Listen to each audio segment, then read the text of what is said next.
شہید محمد نظام ایک ایسی شخصیت ہے جنہوں نے اپنی زندگی کا ہر لمحہ خدمت خلق کے لیے وقف کر دیا۔ وہ نہ صرف اپنے علاقے کے مین تھے بلکہ زندگی بھر ضرورت مندوں کی مدد کرتے رہے۔ انہوں نے اپنے دل میں ایک مضبوط عزم رکھا کہ وہ ہر غریب اور لاچار شخص تک راشن، محبت اور اعتماد پہنچائیں گے۔ ان کی کوششوں سے 200 سے زائد گھرانے راشن حاصل کرتے تھے۔ ان کی زندگی کا ہر قدم انسانیت کے لیے تھا اور یہی وجہ ہے کہ آج بھی ان کا نام ہمارے دلوں میں زندہ ہے۔ سہارا زندگی ویلفیئر فاؤنڈیشن نے ایک پھولوں کا گلدستہ ان کی قبر پر خراج تحسین کے طور پر پیش کیا۔ یہ گلدستہ ان کی ساری زندگی کی خدمات کا ایک روشن نشان ہے جس میں ان کی قربانی، لگن اور انسانیت سے محبت کی جھلک نظر آتی ہے۔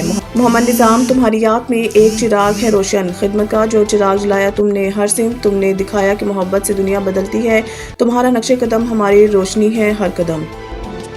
سعید انٹرنیشنل ہسپتال، معیاری علاج، جدید سہولیات اور بہترین نگہداشت، سب ایک ہی جگہ۔ Saeed international hospital, modern, affordable, compassionate health care in the heart of G11 Islam Abad. 0331 111 0675